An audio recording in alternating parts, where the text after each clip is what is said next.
Got your volume down. Good afternoon. How's everybody doing today? Welcome to our channel. I'm Herman. And I'm Dee. And welcome to H&D Abroad. We're sorry for the delay today. We still trying to get beautiful. It's a little bit of an off day for us. We're getting a little quiet time in. Yep. Trying to recuperate from a pretty heavy week. You probably can still hear some of that allergy season buzz going on. Add a little bass to my voice, but we're glad that you are here with us. Glad that you've joined us today. Here at H&D Abroad, we like to provide moving abroad as a plan A for Black couples by sharing our plan to move abroad experience. We have not settled on a place yet. We're narrowing our list is about that long. And some of the things that we'll talk about today will address some of the viewpoints we're having in that move abroad process. Yes. We have been doing more traveling. Yes. We are 50 years old. Don't let the baby face fool you. She is a grown. And we are still employed. So we're doing this process as people who are in the middle of still building our career. We're not retirement age. And so we wanted to make this process something that we did before we actually moved. So those who are new to our channel, that's a little bit about us. We're always glad to see you here. Everything we do on this channel has two main purposes. One, this is a conversation, not just between Dee and I, but between us and you, which is our second purpose, and that's building community.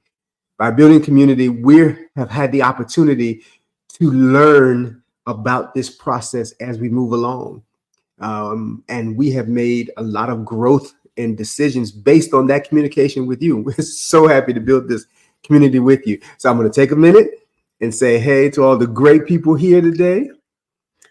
Oh. Got hey. Aileen Brown. How you doing, A? Kimmy, good to see you. Hey, Tanya, good to see you. Glad you're here with us. Absolutely. Nikki S. Hey. Oh, from the post office. That's that, hey, Nikki. Hey, okay. Hey, Nikki. Hey, Damaris, good to see you. Oh, there's... Hey, Nikki. Hey, what's going on? And our wonderful friend, Sabangale. It's always good to have you here. Absolutely, everybody. Oh, David. David's here. On two fronts. That's what I know it. And Lori Butler, good to see you. I'm so glad when you're all here, and let us know that you're here. We always ask that you take a moment right now before we've gotten any further, because you like Dee, that you will like this video.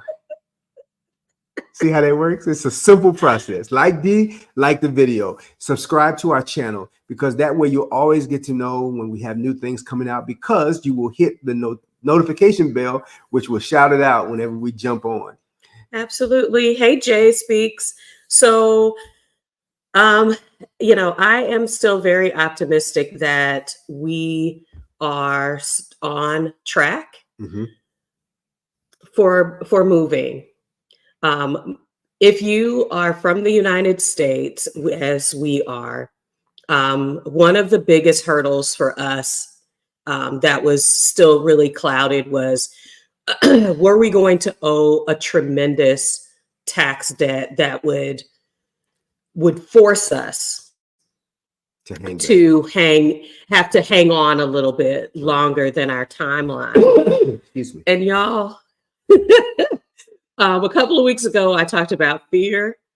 One of my fears was this. I mean, not only unexpected debt, but big, another large debt. So I encouraged us to kick down the road, putting our taxes in. She's being nice. I held on to the last minute. And normally, like, I'm all about it. Like in February, I'm putting everything in. I'm trying to make sure I have a good idea of if we owe anything that we're able to pay by the deadline, or that I want to give myself enough time that if I've forgotten to add anything, I don't have to go back and do an amended return. I was like, I'm so nervous because of the hits we've taken for the last 2 years when we bought the house, when we when we paid off our my student loans, we wound up with big tax debts that car purchase level. Yes, I mean, a nice car. Yeah, twice. We bought for the IRS, yeah. And so there was a lot of concern about that impacting, our timeline. Y'all, when he put the numbers in, you should have seen the tears of joy. It was, if you all watched that video where we were talking about getting ready for Mexico and like I had just lost it, that's exactly when Herman quoted our numbers, and y'all, we're getting money back. Like, what? I was like, what were we waiting on? What were we waiting on? And that's the energy that I want to bring to this conversation is what are we really waiting on? This is a very doable process when you start looking at the numbers. We have talked on our channel about the emotional hurdles, the relational hurdles between, the things that you need to do as a couple, if you're a parent, if you're taking care of your own parents. A lot of those things you have to navigate. But when you start looking at cold, hard numbers, y'all, I figure a lot of us sneeze away $2,000 in a year. I mean, and we can think of all the foolish things we do with about $2,000.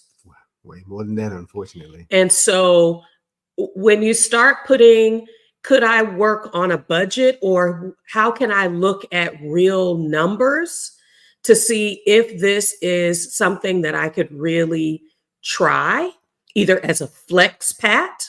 That's a new term that has been around on the internet, which means I spend some time outside the US and I spend some time here in the States, that, I could see my way clear. When I read, Rashida Dow was in the Washington Post last week, I believe it was, when they were announcing that.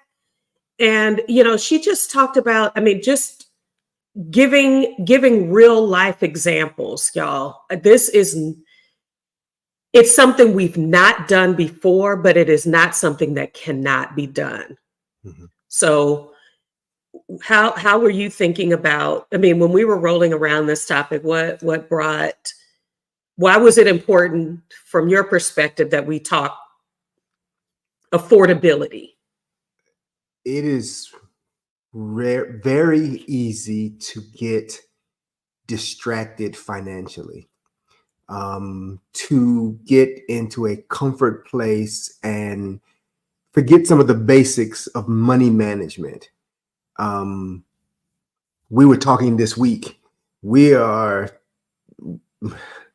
because of some challenges and habits that we had early on in our marriage, we are pretty diligent about checking our accounting regularly, daily, because we've had things like break-ins into our accounts. Yeah. We've had mismanagement on our part and look up and be trying to pay stuff, or standing in line at the grocery store, and those young embarrassments or mishaps, even when they were outside of control, put us on notice to really try to be diligent about what do we have, what are we spending, what are we accruing, the whole process. And I noticed that recently I had not been regularly in the same way, checking my accounting. It did not affect the money per se. It affected my relationship and understanding to our money. And so I've gone back to, there's some things that need to be on paper. Budgeting is important for me because I have to see what did I spend and why, and what are habits that I can control. If I need to downsize something in our budget, I want to be fully aware of what's going where. Even with our bills, our bills are auto pay. They're set, they go, they come. I look at every bill and how much it was because I want to have a median cost on what it cost me to live in this house, in this space, on this property, in this city, and what that is in comparison to other places that we're looking at. We have an amazing utility bill.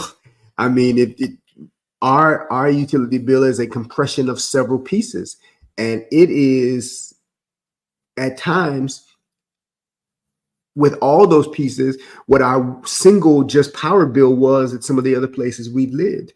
And so I don't take that for granted, but I know that because I know how much it is. So if my water bill goes up $20, then I'm either aware that it's going to do that because I was watering the yard or we had a leak, or I'm wondering why I now have a higher bill because I'm paying attention like that. And that has helped us early on to say, okay, we are living on this amount, but we probably could live on this amount. And if we make that price comparison to places we're considering going, how is cost of living there? If we were in this same size house in X country, what kind of amenities am I looking at? And if this size house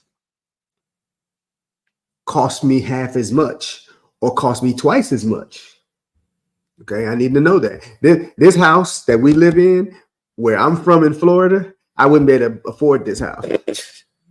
I just couldn't. I couldn't afford this house in California. I could, and we're not talking about an expensive house. We're talking about a decently, amenity-sized house.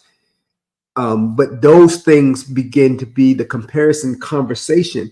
And that's important for me because I recognize my ability to get comfortable in a space. This is working, this is flowing, this is just going.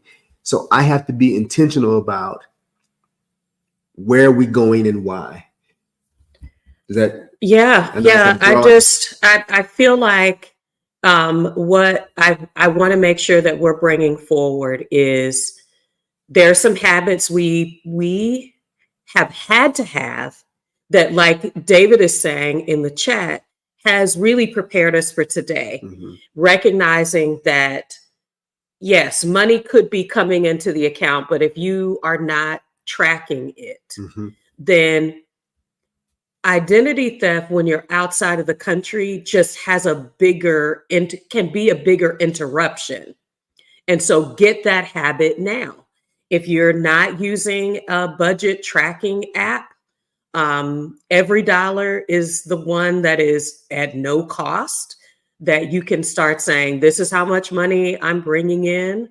And here are the line items in our budget where that money should go, where we can see we're over budget in some areas, we're under budget consistently. Mm-hmm. And so that money could be moved around to fund other parts, or man, that miscellaneous bucket keeps getting broader and broader.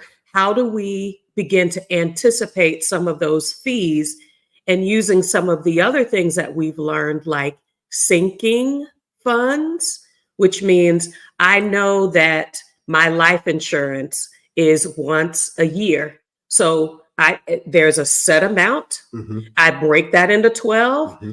I have a bucket.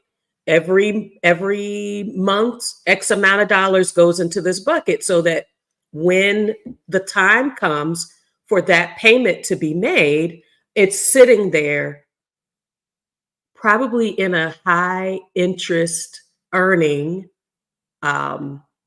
account, savings account, that it's going to be able to come out of. So when I'm looking at some of the larger fees that we'll probably be paying up front, if we go to Mexico, we won't have it because we currently have already paid for that visa extension. So this, the residency or visa fee isn't necessarily something we would have to consider, which could influence where we go.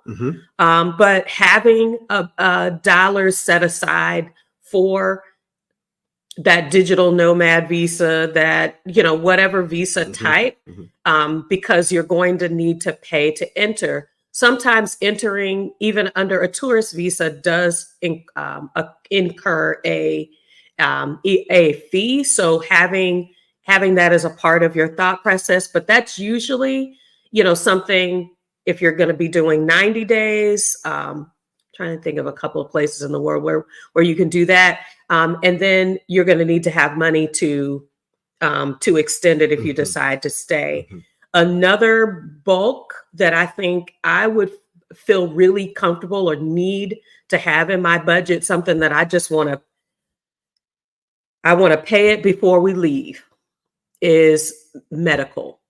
So whether that is something like Alliance, I think that's what it's called, that will cover me, like as a digital nomad. I'm going to hop around for a little while. So I want to have something that could be used in many countries.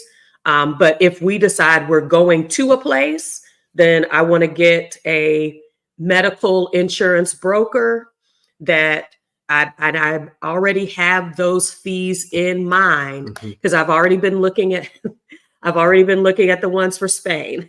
and I know what's going to come out of pocket. I know how much more it's going to be if some of our health issues, what do you call that? Incur a, what do you call that? Oh, when you have a medical pre-existing. Oh. Yeah, when you have pre-existing conditions, you may have to have a higher deductible or something like that. Or I may have to look for another insurance. Or different. It may be that, I wouldn't say drop your insurance, I wouldn't say that, but you may find out that it might be more cost effective to pay out of pocket in the country you're in. Never that plan. I love this guy, but well, I'm just saying, I'm not saying don't have insurance. I'm just saying that there may be some things that you can pay out of pocket, but this is the lady who thinks from a risk management standpoint is, and I've seen it. I mean, if you are in the Facebook groups, you all know what I'm talking about. I arrived the second day in a country that's thousands of miles away. And within a day or two of arriving, I get ill to the point where I need to be hospitalized. And my hospitalization is looking not a couple of days, but weeks, right, where I need to have an acute amount of care. And they will not treat you without money. So don't misunderstand me. I'm never suggesting to not have health insurance. I apologize. That was the impression I gave. That's not what I mean. I think that I'm hearing, and again, depends on the country you're in, and I'm still learning. And sometimes you can find health plans in country that might be more cost effective. And then some direct pay things, which if you are using American insurance, but I'm also hearing that American insurance sometimes will gladly pay some things because they cost less when you're doing those procedures out of country.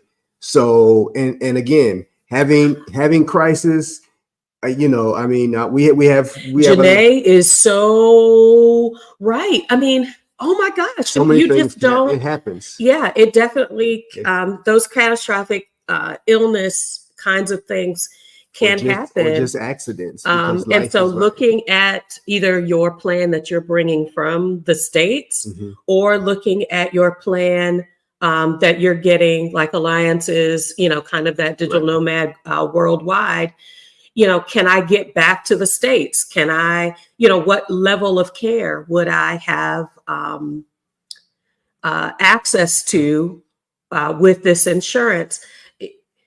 I just like in the US, the thing that is causing the most bankruptcies in the US is medical debt. Mm. And I think considering that things cost less, that in our budget, we're definitely wanting to make sure that we don't get hit with large medical debt because we don't have insurance coverage. Mm-hmm. So those are the two things we definitely wanted to talk about now. So US insurance does their best not to pay anything. Baby, you telling the truth. Make sure you do your research and cover yourself. And for those of us who are leaving, make sure you have documentation that shows that you've had insurance coverage and that you are picking up something so that there's no gap.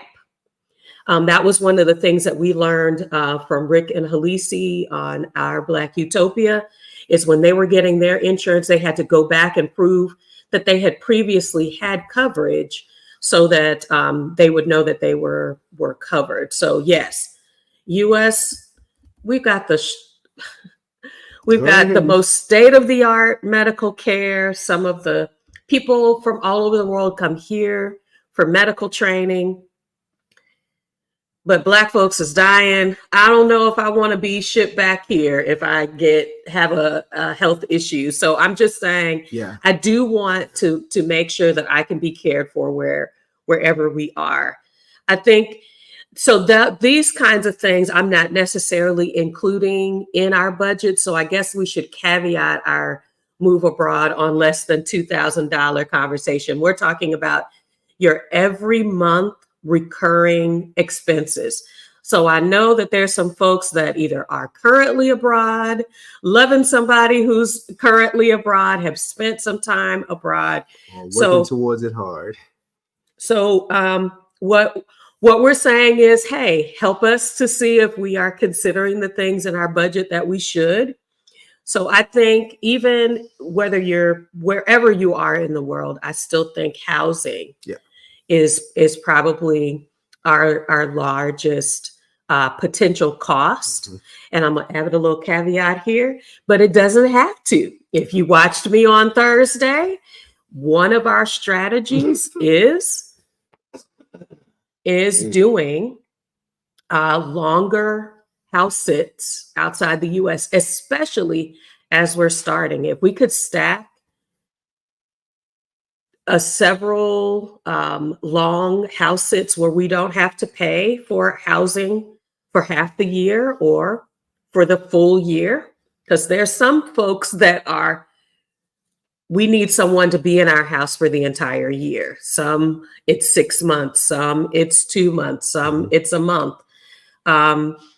Housing can be your largest expense, but it doesn't have to. There are ways to use house sitting where you are exchanging a service, either caring for a pet, providing everyday maintenance. I'm talking about, emptying the trash, watering some plants, where you're housing in exchange for that service that you're provided free accommodations. So I think that is what we are leveraging so that we don't have to actually spend $2,000. Maybe we're actually working off of a budget of $1,000 a month. So if we take housing out of the equation, then we could probably hop around. And I'm saying that people have made house sitting, living without a home in the US, or they're not going and paying for housing. They have money set aside for an emergency where that doesn't work out. But if housing is the largest monthly cost, you can lower that easily. And to add to that, I think an added perk of that, and I think you suggested it, is it promotes travel. It promotes the opportunity to be a flex pad, as Aileen said, or to Slow slow travel. travel. And I would suggest, and it's something I said to Dee this morning, I would suggest that you get signed up. You can go into our link in the page and get signed up under our code, that you sign up and that you begin practicing in country, Right. even where you live in your own city. Many of us, and we've said this before, are really bad at exploring the spaces we live in. And when you haven't practiced traveling, moving abroad can become an overwhelming thought, overwhelming process, because if you're not used to spending some time away from your home, going around, checking nature, we have trails and parks and monuments and stuff we've looked at for the last 50 years in the cities we live in and have never visited them, never spent time there. Explore your city, and house sitting allows you to say, what is this side of the town about? What is this side of the state about? What is this side of the country about? And you get to move around, and you're talking about paying for some transportation to get there and food while you eat. And then you have access to, and some people will give you access to, been known to give access to vehicles. Don't count on that, but it has happened. But I always ask about public transportation. Public transportation. If you have never ridden public transportation before, it gives you comfortable in those processes. So then you're outside the country, and you've now built in moving in a space. And it's really all about confidence. How can you boost your confidence? So one is I can live on $2,000 because I've learned to monitor my budget, or I've learned that, life has cycles of, I might live on less, I might have more expenses, and how have I navigated those? The house sitting takes care of some of the other major pots of money, thinking about utilities.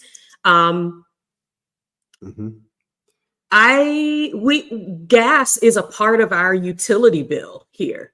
You have to order your gas in other countries, in other places. So Mexico, Spain, we heard okay. These are the people that come with the microphone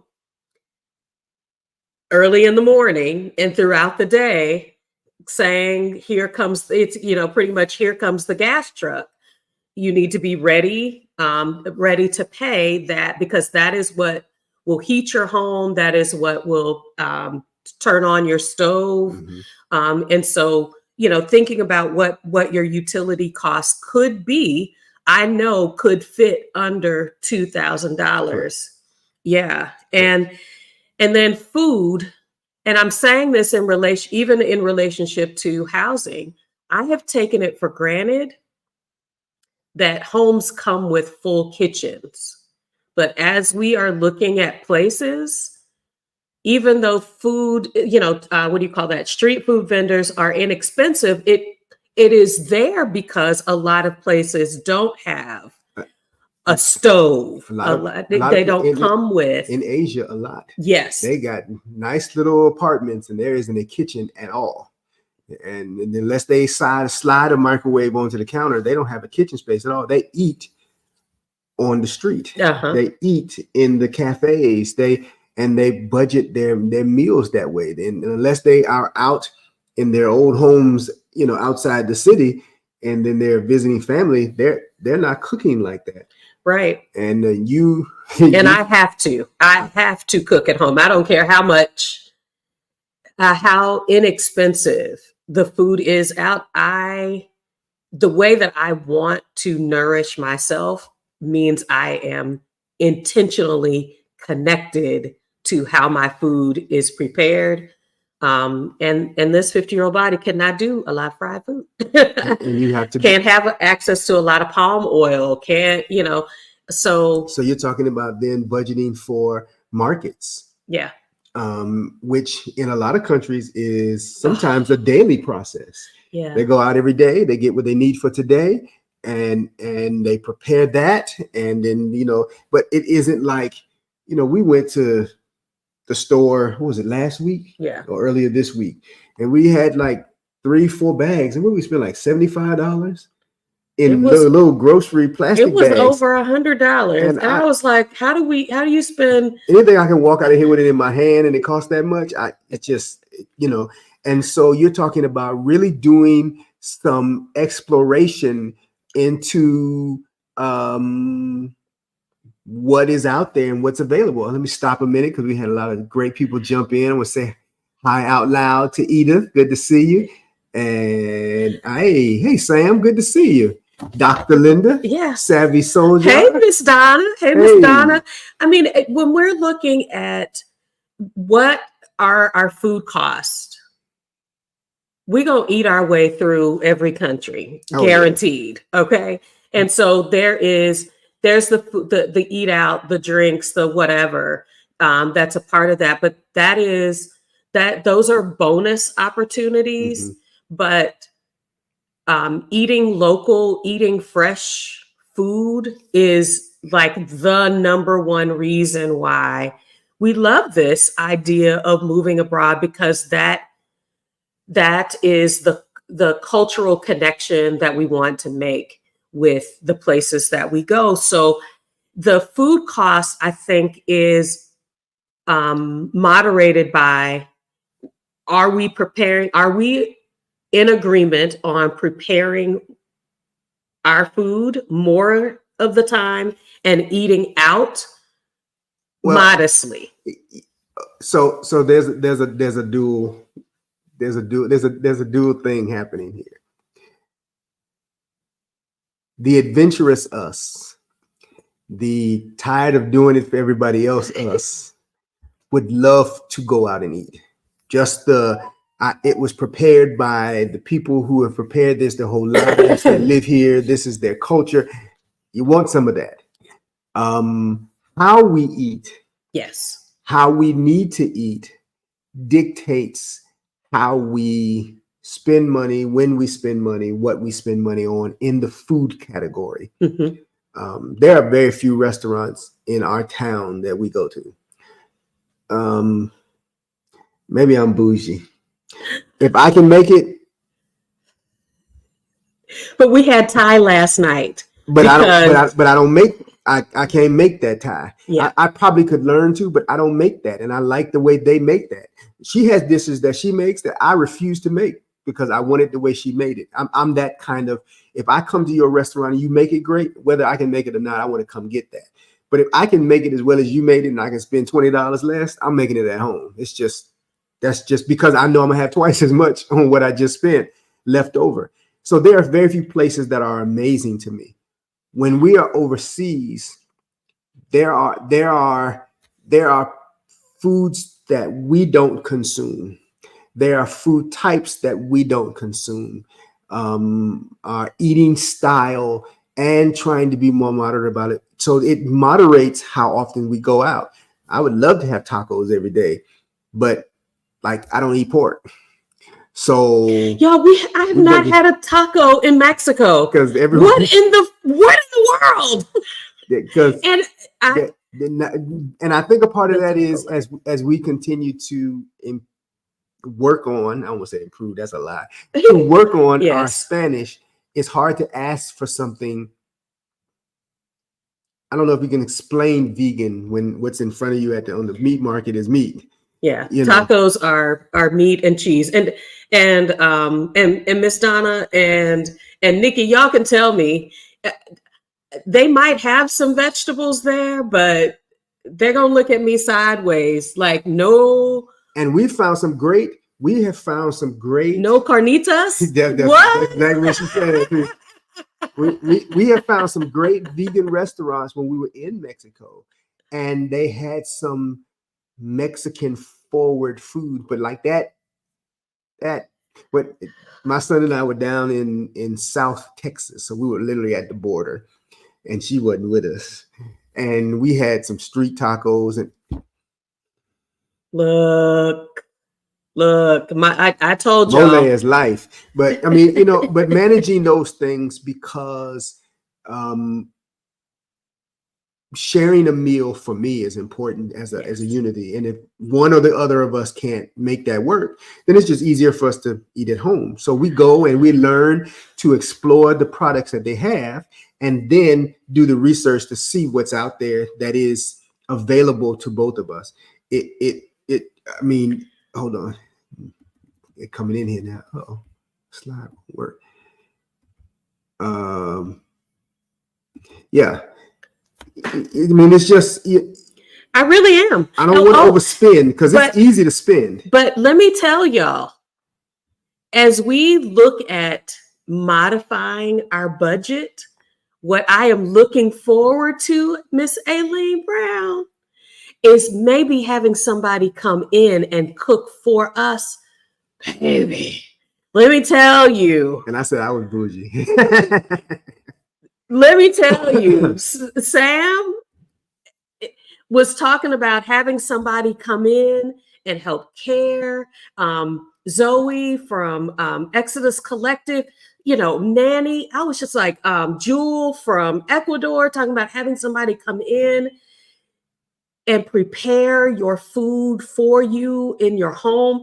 Y'all, I could cut out a lot so that I could bring somebody in. Sam, I make a mean vegan taco. So the places that we've been to, that we've explored, Tanya saying she made her own and controlled her sodium. I agree. Yes, yes. And there really are some fabulous vegan foods. Yes.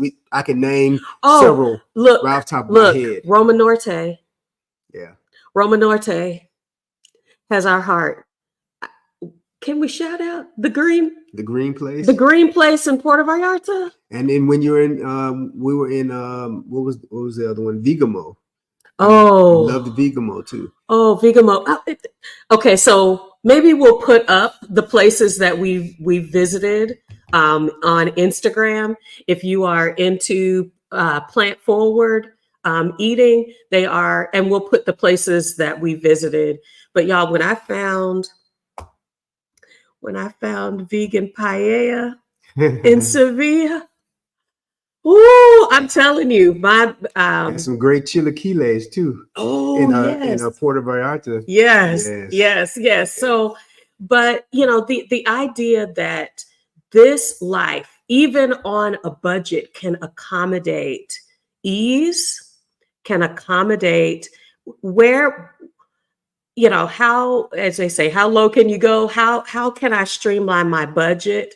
Living on a budget, tracking, and budget really just means I have intentions toward my money. Mm-hmm. I know what's coming in. Mm-hmm. I know where I want it to go, and every dollar has a name. And y'all, if you know who says that. Every dollar should have a name, and that is what I think the Move Abroad budget for us. Because right now in the States, we're paying almost $200 for cell phone bills? Ain't nobody paying for data like that outside the country. Internet. I won't have a home security bill anymore. What I'm saying is, if you can start looking at your own budget at home, and when I say budget, I mean, do you have any idea how much it costs to run your household every month? I'm just talking about pull that transaction sheet, because most of us are using our debit card. Pull that transaction sheet, tally up how much and where is it going? How much money am I spending on food? When I look at housing, is where you could kind of get a little crazy. When I say get a little crazy, like, I'm going to get a place that has, 2 or 3 bedrooms because my family might come to visit. We have learned that is not what we do. Could we live in a 1-bedroom if we want to keep the peace? No.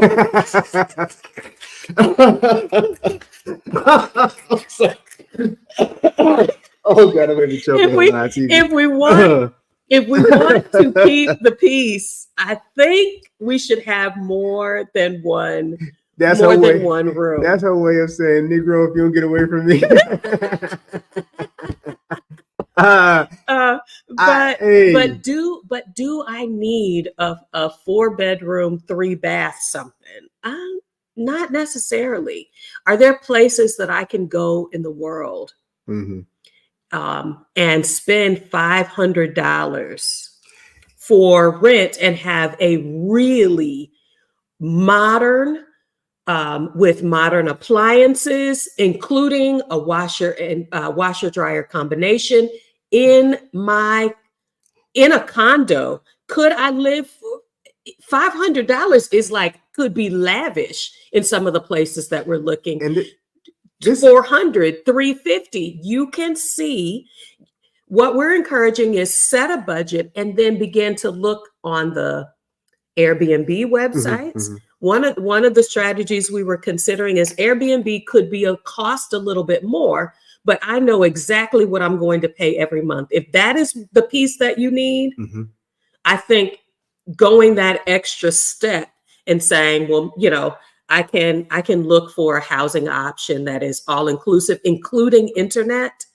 That might be one strategy, and then everything else is just a build out from there. When you're doing this with someone else, and I Thank want you. I want to I want to interject that there. When you are doing this with someone else, this is where the conversation part of your relationship is important, whether that is a partner or a parent or even children, or partner and children, or parents and children. When you're doing this process with someone else, because you have a different outlook on what those pieces look like from your personal experience. We stayed in an apartment in Spain, in Sevilla, that I really liked it. It was a 2 little bedroom. It was a tiny little piece of something, but it was really nice. We had a really nice 2 bedroom condo space Airbnb we stayed in PV. Mhm. Because I'm used to coming and going in and out of the house, I saw the space broader than my work from home wife. Oh, right about that.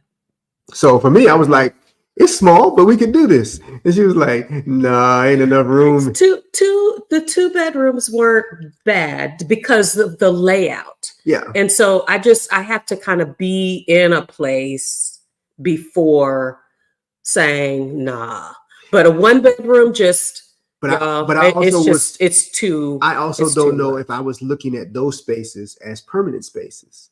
I was looking at those spaces as transitional spaces. Where I struggle with is I always want a home. I want a space that Yeah. is personal to me. Um, the purchase of this property had a lot to do with we could have moved into an apartment. I find apartment living invasive, um, and for a person who is a light sleeper and conscious of people moving around in my space and always being close to me and privacy and security, and I have a wife and a daughter, and those things make I am it's like you talk about the dogs who are people had their dogs at home and they went to work. The dog was on alert when people were home. Now people are home all the time, so the dog is alert all the time. I feel that way in apartments. Like I'm always on alert because there are people too close. I might not sleep tonight because y'all got your TV on, you're banging next door, and they make apartments for convenience and not for comfort. So I tend to struggle with I want my own space. In both of those Airbnb condo spaces we were in those countries, it was silent. It was very It quiet. was quiet, and I had to accept that is not always a standard. You have to kind of broaden the viewpoint of where you are. Mm-hmm. And then what in budgeting, sometimes take the emotion out, sometimes take the bias out. It's a conversation that you're having between cooperative people to say, what are we doing and why. You got a Yeah, lot of let's comments coming see. down here. Yeah, yeah, yeah. Give you a lot of good I was restaurants up about to. there. Oh, So yeah, we'll be we're gonna writing go those. back. We'll be writing those We'll go down. back down. Yeah. Hmm. Mhm. The credit card, Mhm. Sam,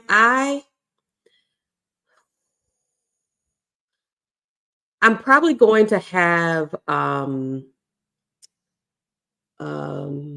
Tasha Journeys come back and talk about credit cards, or have you come back and talk about credit cards, because I don't think that I would want the exposure outside the US by using my debit card. Mm. Because if there's any kind of theft or anything, it is much easier with a credit card to have corrective action taken, and it not impact um, your money than to be out here using Mhm. your debit card. So I, there's some things I'm going to have to unlearn, because the person that we followed for our debt-free journey is very um, does not believe in credit cards, and I'm learning that I can have a healthier relationship with credit cards when I use them like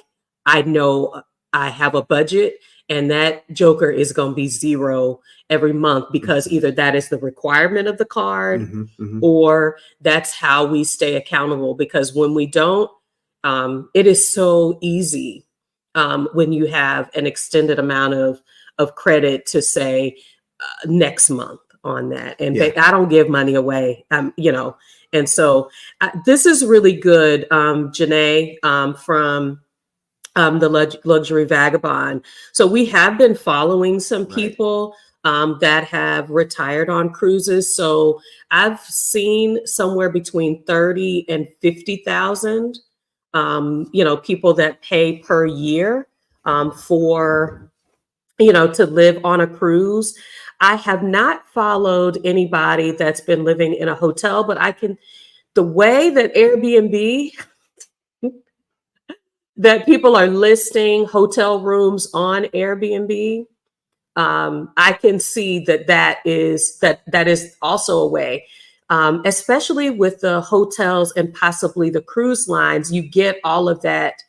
I don't have to hire a cook. Food is already cooked for me. I'm going to have room service. So my room is going to be clean. So some of those conveniences are added in. Um, I just, um, well, now I can't say Go ahead, say what what you're it gonna say. is, but um, I have a touch of claustrophobia. And so when I think about a cruise ship, I'm saying 6,000 people, me and 6,000 people in the space. And like my heart, like my breath catches in my throat With nowhere to run. with nowhere to run. And so Yeah. I can see why it works. And you've got a cap. As a matter of fact, you could probably pay, if you knew it was $30,000, you could set aside $30,000 Mhm. and then work to earn the next $30,000 for the next year and renew. It is a really easy way to cap your expenses, to be in great places, and to have all of the conveniences that a cruise Mhm. ship could Mhm. offer. And there are more and more people that are considering doing that, or even doing that for a limited amount of time. People that are taking that world cruise Mhm. are also kind of using that strategy as well. They're looking at, what are my what is it, the cost per day, Mhm. and can I beat that on the ground, on land, or could I do better, or just as much, but have a different kind of experience? So, And have travel built in. right. That isn't flights. That isn't, you know, yeah. So, yeah, but cruising has also, y'all, all these are going to be shows that we're talking about, but transatlantic cruises, on the shoulder seasons. So before before Rashida and Stephanie did their transatlantic cruise from Bermuda to Portugal, we had already been looking at transatlantic cruises they're called repositioning cruises. Mhm. So that's another way we were looking at. I didn't add. Let's see. So there's transportation. We talked about public transportation, taking Uber, even low cost adds up. But also the idea of how much is it going to cost us, especially if we're using the slow travel perspective. Is cruising a better option? Is flight a better option? Um, if we're going from country to country, especially in Europe, you've got not only good budget travel, but you've got bullet trains, and I mean, just so many options. What does the travel picture look like? Making sure that that's a thought process as a part of your monthly budget. Let's see. That's a really good one. Yeah, Aileen, yeah. that's a large part of what we're looking at. We Nice. when we said $2,000, what we were looking at was a buffer space. So because we really believe, like you said, that we could probably live abroad at our mortgage or less. That was the first. Okay, so I've shared this numerous times. Rashida Dow is how I started looking at this, and she said most of us could live abroad on what we pay for mortgage or rent in some places. It would fund your entire lifestyle. Once you can start looking at moving abroad from that perspective, and then watching videos, or the Earth Awaits and Numbeo are two. We should put those in the description. I'll make sure we put a link to those two, but that is how we are taking, could we do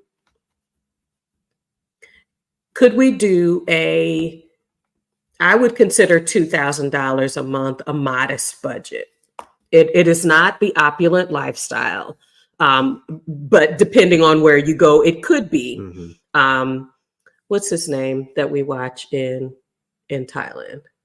Isaiah? Yes, the Isaiah Ashley show. Mm-hmm. So if you are not aware, we are heavily looking at Thailand, Malaysia, Indonesia, Philippines, and people are talking about how much does it cost, and they're showing tours of their condos. When you're looking at, could I find housing that looks like this, you can go and look at how much people are spending. They are breaking down their budgets for that to be doable. Yes, we stayed in Sevilla. I would love to have this conversation. Go ahead and click on that. I loved it. We were only there a week. I would love to have that conversation with you in person. So when you get a chance to call D, call in. Yeah, I've already check your messages. Because Janae. I would love to have the. But our conversation is going to be potentially Portugal versus because I liked the space, but I also had questions about friendliness, not necessarily that they were unfriendly, approachability. So let's have that conversation. Absolutely. All right.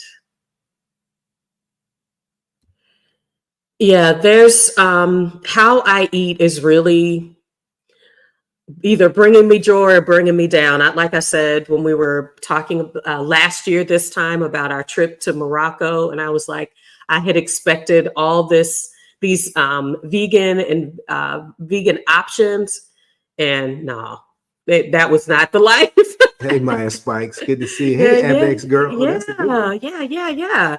See, if you're used to that. True. Yeah, if you're used to that. I was born up north, but we moved to Florida when I was a kid. I've always had a house away. We had a yard. I had space. Our neighbors were, enough feet and space away from me. So it's just part of the comfort level for me. We've lived in apartments twice. Yeah, when we first got married, since we've been married. Yeah, and it's not the worst. It has challenges for me just in terms of identifiable, being personal space wise. I love this idea. I didn't think about that. Having a secured credit card with a set amount on it. Hmm. Okay, I need to look into that. I need to look into that. Sam, if you know anything about secured credit cards, let us know. Because that, a way to maybe even pre-fund a credit card so that when it's gone, it's gone. Yeah. So, hey, There you go. Greta. Yeah. Paying it off every month. But That's studies have shown you tend to overspend when you use a credit card because it hurts less. Yes, that is the trap, so and the built-in trap. so my father uses American American Express, Express but American Express is not taken everywhere, right? well But overseas. he pays his, he uses his like a debit. So literally, it's used, it's paid, it's used, it's paid. So he doesn't hold a balance because he uses it for the security and benefit of having it, but he pays it off. Mhm. Most people don't have that discipline. It's this, I needed that, and I paid for this, and so I'll pay that off. And that can be a challenge. So you really have to be aware of what your habits are when it comes to credit cards, because credit and It is not built for those of us who want to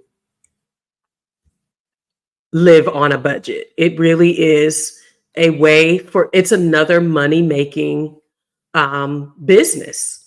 And so lending credit is in the hopes that you will carry a balance on the interest, and that they can have a long-term relationship with you based on that. So that's good. yeah. Yeah, Started in Southeast East Asia. Asia and then working their way back to Europe. Yeah. I agree. Staying on a budget, it's really attractive. Some of what we are describing, I think, can work best. Just from my thinking, my logic, that you're able to manage your expenses when you are steady in a place. So I'm going to be here for a year. I'm going to get this low cost rent because I'm renting for 12 months or I'm renting for 6 months. But a slow travel approach, I think, lends itself to higher expenses. Mm-hmm. And so, especially when you think about, okay, so within the first few days, I'm trying to figure out where things are, and which means I'm probably going to eat out more because I don't know where the Mercados are. I don't know where some of the things that are more cost effective. I haven't developed relationships, with, the vendors. Mm-hmm. I have, and so you have to budgeted for that. Right. Yeah. But it's going to be a higher expense than when you're in a place, and Mm-hmm. it's kind of like what happened with us, where, we took a look at our budget. We started saying, where could we trim down? Where could we get more bills that were in the annual or semi-annual buckets so that our monthly budget was really streamlined. Yeah. I see a lot of people really rethinking their cell phone budgets. Oh, yes. We made that one of the first things we had our children take responsibility for. Right. You can get as much data and as much coverage you want. It's coming out of your pocket. And cell phone bill and cell phone purchase will wake you up like nothing else. My daughter bought a phone and said it was the same amount as her rent. I was like, babe, do what you need to do. But she guards that phone like it's made out of crystal. Yeah, Malaysia, but Thailand's is, I think, only $24,000 for somebody our age. Their retirement visa, and I think that's for 3 years. Options. Putting putting on paper, I think the thing that is going to get us out the door is, can we afford it? Can we afford it? This is where we're coming to the end of our time, but I think some of what we would like to be able to share, and you guys can tell us if y'all vibe with that, is, so once we set a budget, y'all know that we base our budget based on what one person can earn and not two people. Right. We've always, from the time when we've gotten married, we don't extend ourselves beyond what one person can earn. And when I say that, I mean, as in whoever's earning, if we're not earning the same amount, whoever's earning the lesser, we're basing our monthly budget on that budget and not our combined budget, or the larger income. And the blessing of that has been, the first blessing was that I could stay home with our kids. I stayed home with them for 10 years. And that is because our mortgage could be accommodated on one person's salary. And so we've continued to do that. That's how we paid off 6 figures of student loan debt, is because one person's salary went to paying the monthly bills, the other salary, and then anything extra that we earned, we threw thousands of dollars every month at paying off the debt. And so basing your budget off of one income, I think, is going to come in handy when someone is sick, one of you all is sick. The relief, I mean, yes, having an emergency fund is great, but I never want to be overwhelmed. I never want to be overwhelmed that I can't afford, now that my husband has been ill, or that we decide to do some weird thing, and and it's, something weird has happened to us, that now only one of us can carry the load. We're trying to make sure that one load isn't so heavy that one person can't move it forward. So and again, and I'm plugging it back in again, that was a full conversation. That wasn't a, hey, I want you to stay home, or hey, I'm going to stay home. It was, if we make these kind of decisions, how do we make that work? What does that look like? When we first got married, I was still in the work looking process. And she carried that for a couple of months before I was able to find something stable. And then when she came home after the birth of our first child, she was home for a little while, and we were able to maintain things without any major stress, because we had kind of talked about, how do we make this flow? It developed better over the years. We got a better grasp of, we were early 20s. So, you got ideas about things, and we've learned a lot of lessons about them, but that is a ongoing conversation. Did you look at the money? Do you know what's going on? Not, I looked at it and it looks like this. Have you looked at it? Have you examined it? What did you see? And then we discuss, that flow and that information as a unit. The other thing that I think we could probably build another conversation about is, now that we have a budget, we're using income streams to directly cover those costs. So we would have a stream that is just for having the money to fund our housing. This stream covers the cost of any visas and medical bills and those buckets, those annual buckets that goes to cover that income stream. And so it's a stream that can widen Mm. Okay. As opportunities and things come available, if one stream kind of starts to peter off, that we've got other streams that can expand to cover those things. So when we're talking about an affordable way of moving abroad, we're thoughtful about where we're going. We're thoughtful about the cost that it's going to take to maintain our lifestyle. We're thoughtful about how these things will be funded. Would love more passive ways to do that between now and 62 if Social Security is available to us. But to have those different streams, we're talking, you all know we've had Sonia from Lack to Legacy on.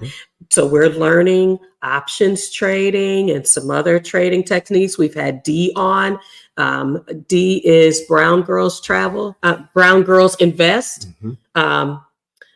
So all of these folks are teaching principles of how to sustain yourself in a variety of ways. And we're hopeful that when you can start on a budget, then it's nowhere but up from there. If I can maintain myself and my basic needs and have, and not just have the things that I need, but in a way that doesn't overwhelm me or cause me anxiety, or that I fear that I can't maintain this lifestyle.